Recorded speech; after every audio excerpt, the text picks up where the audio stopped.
அனைவருக்கும் வணக்கம். இந்த வீடியோ பதிவில் நம்ம பார்க்கக்கூடிய விஷயம் என்ன அப்படின்னா, இந்த மூன்றாவது கண் குண்டலினி சக்தி, இது ரெண்டுக்கும் என்ன டிஃப்ரெண்ட் அப்படின்றத பார்க்கலாம். ஏற்கனவே என்னோட இந்த பிண்டாஸ் பாய் சேனல்ல மூன்றாவது கண், அப்புறம் குண்டலினி சக்தி, சகஸ்கரா சக்கரம், அப்புறம் 7 சக்கரங்கள் உடம்புல என்ன மாதிரியான செயல்பாடுகள் கொடுக்குது, இதை பற்றின எல்லாமே டீட்டெயில்டான வீடியோஸ் நான் போட்டிருக்கேன்.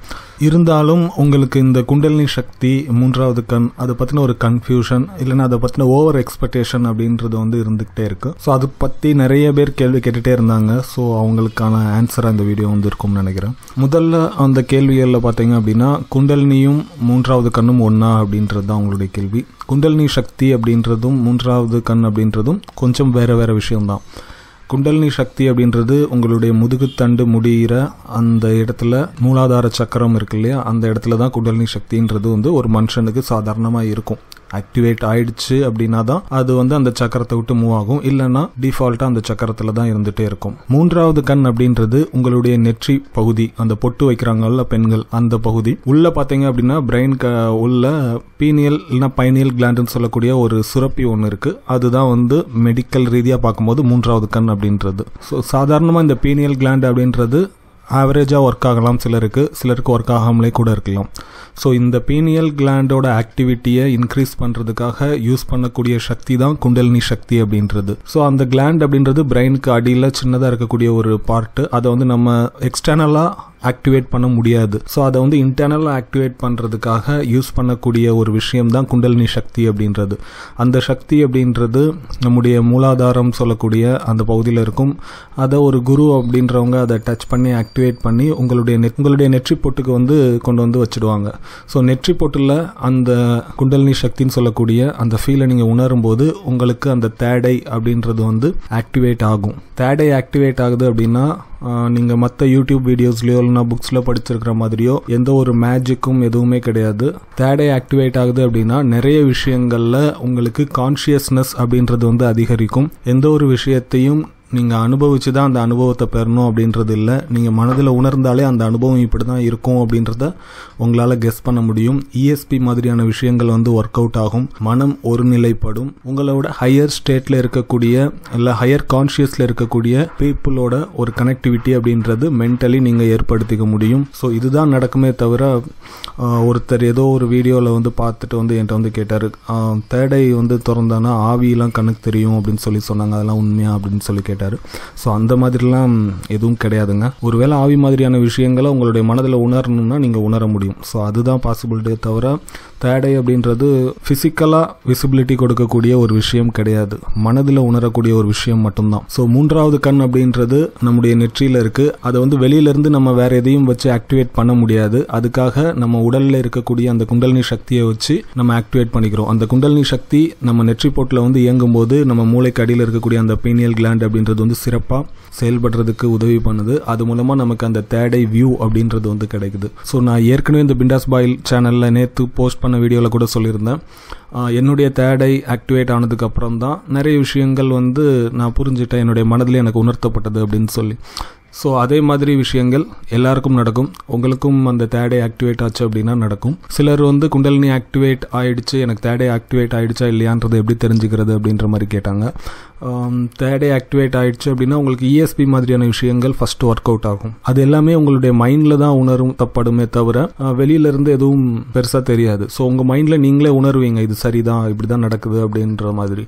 ஸோ அப்படி உணர உங்களுக்கு தேடை விஷயங்கள் ஒர்க் அவுட் ஆகிட்டு இருக்கு அப்படின்றத தெரிஞ்சுக்கோங்க. தேடை உங்களுக்கு ஆக்டிவேட் ஆகிட்டு இருக்கு அப்படின்றத தெரிஞ்சுக்கோங்க. குண்டலினி சக்தி அந்த ஆக்னா சக்கரத்தில் இயங்கும் போது சிலருக்கு ஒரு 10-15 நாட்கள்ல இருந்து இந்த தேடை மாதிரியான விஷயங்கள் ஒர்க் அவுட் ஆகலாம். சிலருக்கு 3 மாசம் வரைக்கும் கூட ஆகலாம். அது அவங்களுடைய மனம் எந்த அளவுக்கு ஒருநிலைப்படுதோ அந்த அளவுக்கு உங்களுக்கு தேடை மாதிரியான விஷயங்கள் ஒர்க் அவுட் ஆகும். ஸோ ஓவராலா பார்த்தீங்கன்னா இதுதான் தேடைக்கான விஷயம். மற்றபடி இதுல மேஜிக்கோ மாயமோ மந்திரமோ தந்திரமோ எதுவுமே கிடையாது. இது எல்லாருக்கும் பாசிபிளா இருக்கக்கூடிய ஒரு விஷயம் தான். சிலர் இந்த தேடை பத்தின விஷயத்துல கேட்டது என்ன அப்படின்னா, சில சிம்டம்ஸ் என்னோட பாடியில தெரியுது, எனக்கு குண்டலினி ஆக்டிவேட் ஆயிருக்கா அப்படின்ற மாதிரி கேட்டாங்க. என்ன மாதிரியான சிம்டம்ஸ் அப்படின்னா, என்னுடைய தலையில இருந்து ஏதோ மேல ஏதோ கனெக்ட் ஆகுற மாதிரியான ஒரு ஃபீலிங் இருக்கு. இல்லை நான் கண்ணை மூடினேன் அப்படின்னா எனக்கு கலர் கலரா ஒரு மாதிரி ப்ளூ கலர்ல தெரியுது. இல்லை கண்ணை நான் திறந்து வச்சிருந்தேன்னா அப்படி சர்க்கிளா தெரியுது. அப்புறம் என்னுடைய முதுகுத்தண்டு அந்த முடிகிற இடத்துல இல்லைன்னா இடுப்புல எனக்கு வந்து ஹீட்டான ஒரு ஃபீலிங்லாம் இருக்குது அப்படின்ற மாதிரி கேட்டாங்க. இதெல்லாம் குண்டலினி ஆக்டிவேஷனா அப்படின்னு வந்து கேட்டாங்க. ஏற்கனவே இந்த பிண்டாஸ் பாய் சேனலில் குண்டலினி உணர்வு எப்படி இருக்கும் அப்படின்னு வந்து சொல்லியிருந்தேன். கிட்டத்தட்ட ஒரு கோழிக்காய் அளவு சைஸில் ஒரு ஹாட்டான ஒரு பால் ஒரு மாதிரி குறு உணர்வோடு இருக்கும். அதுதான் குண்டலினி உணர்வு. அந்த உணர்வு உங்களுடைய முதுகுத்தண்டில் ஏதாவது ஒரு இடத்துலையோ இல்லை மூலாதார சக்கரத்திலையோ இல்லை நெற்றி பொட்டிலையோ இல்லை உச்சந்தலையிலையோ இருந்தால் அது குண்டலினியாக இருக்கும். அது இல்லாமல் முதுகுத்தண்டு பகுதியில் ஹீட்டாக ஃபீல் பண்ணுறது, இல்லைனா கலராக தெரிகிறது, இல்லை தலையிலேருந்து ஏதோ கனெக்ட் ஆகிருக்கிற மாதிரியான ஒரு ஃபீல் இருக்கிறது, இது எல்லாமே வந்து அந்த சக்கரங்கள் சிறப்பாக செயல்பட்டுச்சு அப்படின்னா, இல்லைனா அந்த சக்கரங்கள் அதிகமாக செயல்பட்டுச்சு அப்படின்னா உங்களுக்கு அந்த உணர்வு வந்து கொடுக்கலாம். ஸோ அந்த மாதிரி உணர்வு இருந்தது அப்படின்னா குண்டலினி ஆக்டிவேட் ஆகிடுச்சின்னு அர்த்தம் கிடையாது. குண்டலினி ஆக்டிவேட் ஆகிறதுக்கு நீங்கள் தயாராக இருக்கீங்கன்னு வேணால் எடுத்துக்கலாம். பொதுவாக அந்த குண்டலினி உணர்வை வந்து நீங்கள் முதுகுத்தண்டில் அதோடைய பயணத்தை அப்படியே உணர முடியும். உங்களுடைய முதுகுத்தண்டில் ஏதோ ஒரு அந்த ஹாட் பால் மாதிரியான ஃபீலிங் வந்து அப்படியே கீழே இறங்கி வர்றது இல்லை மேலே போகிறதுலாம் நீங்கள் தாராளமாக உணர முடியும். குண்டலினி ஆக்டிவேட் ஆன ஆரம்ப நாட்களில் உங்களுக்கு மூலாதாரம், நெற்றி பொட்டு, அப்புறம் சிலருக்கு உச்சந்தலையில் கூட உணர முடியும். நாள் ஆக உங்களுடைய மூலாதாரத்தில் அந்த உணர்வு அப்படின்றது வந்து கம்மியாகிட்டே இருக்கும். அப்புறம் சிலர் இந்த குண்டலினி பற்றி கேட்ட விஷயம் என்ன அப்படின்னா, நான் வந்து குண்டலினி ஆக்டிவேட் பண்ணியிருக்கிறேன், எனக்கு வந்து ஆல்கஹால் நான் ஏதாவது எடுத்துக்கலாமா அப்படின்னு சொல்லி கேட்டாங்க. அது ஆல்கஹாலாக இருந்தாலும் சரி, பீராக இருந்தாலும் சரி, எடுத்துக்கக்கூடாது அப்படின்றது தான் விதி. எடுத்துக்கிட்டிங்கன்னா அந்த விஷயத்துக்கு என்ன பாதிப்புகள் கொடுப்போம் அதுக்கான பாதிப்புகள் நிச்சயமாக கொடுக்கும். நான் ஏற்கனவே இந்த பிண்டாஸ் பாய் சேனலில் 3வது கண் ஏன் திறக்க வேணான்னு சொல்லி ஒரு வீடியோ போட்டிருந்தேன். உங்களுக்கு மது அப்புறம் சாதாரண ஒரு இயல்பான ஒரு வாழ்க்கை தான் வாழணும் அப்படின்ற மாதிரி திங்கிங் இருந்தது அப்படின்னா, இந்த மாதிரி வீடியோஸ் பார்த்துட்டு இல்லைனா ஏதாவது புக்ஸ் ரீட் பண்ணிட்டு 3வது கண் நம்மளும் திறக்கலாம் அப்படின்ற மாதிரிலாம் போய் எதுவும் பண்ணாதீங்க. தயவு செஞ்சு உங்களுடைய இயல்பான ஒரு வாழ்க்கையிலே வாழ்ந்துட்டு போயிடுங்க. அதெல்லாம் தாண்டி எனக்கு சில விஷயங்கள் நான் உணரணும் என்னுடைய லைஃப்பில், எனக்கு ஆன்மீகத்தில் ஒரு லெவலுக்கு நான் போகணும், நான் யார் அப்படின்றத வந்து நான் உணரணும், என்னுடைய ப்ளஸ் அண்ட் மைனஸ் வந்து நான் தெரிஞ்சுக்கணும் அப்படின்ற ஒரு திங்கிங் இல்லை அப்படின்ற ஒரு தேடல் உங்களுக்குள்ள இருந்தால் மட்டும் இந்த குண்டலினி மாதிரியான விஷயங்கள்ல இறங்குங்க, இல்லைன்னா இறங்காதீங்க. அதே மாதிரி இந்த குண்டலினி ஆக்டிவேட் பண்ணுறது வந்து ரொம்ப ஈஸியான ஒரு விஷயம் தான். நான் ஏற்கனவே சொல்லியிருந்தேன், ஒரு 20 to 30 மினிட்ஸ்லேயே உங்களுக்கு வந்து ஆக்டிவேட் பண்ணி கொடுத்துருவாங்க. நான் சில சென்டர்ஸ் வந்து ரெஃபர் பண்ணியிருந்தேன், அந்த சென்டரை நீங்கள் அப்ரோச் பண்ணலாம். ஸோ அப்ரோச் பண்ணிங்க அப்படின்னா 30 மினிட்ஸில் உங்களுக்கு அந்த குண்டலினி சக்தி ஆக்டிவேட் பண்ண கொடுத்துருவாங்க. ஒன்ஸ் அது ஆக்டிவேட் ஆயிடுச்சுன்னா உங்களுடைய வாழ்க்கை முழுவதும் அது ஆக்டிவேட்டாக தான் இருக்கும். திரும்ப கொண்டு வர்றது அப்படின்றது வந்து ஒரு முடியாத காரியம்னு சொல்லலாம். இல்லை அதிகப்படியான முயற்சிகள் மேற்கொண்டு திரும்ப நார்மலாக ஆகிறதுக்கு முயற்சிகள் பண்ணலாம், அது வேணால் பண்ணலாம். பட் ஆக்டிவேட் ஆனது தான். அதனால் யோசிச்சு இந்த குண்டலினி மாதிரியான விஷயங்களில் ஈடுபடுங்க. ஸோ குண்டலினி 3வது கண் பற்றின விஷயங்களில் ஒரு தெளிவான ஐடியா வந்து உங்களுக்கு கிடைச்சிருக்கும்னு நினைக்கிறேன். இந்த வீடியோஸ் ரிலேட்டடாக ஏதாவது டவுட் இருந்தது அப்படின்னா என்னுடைய ஃபேஸ்புக் பேஜில் நீங்கள் கேட்கலாம்.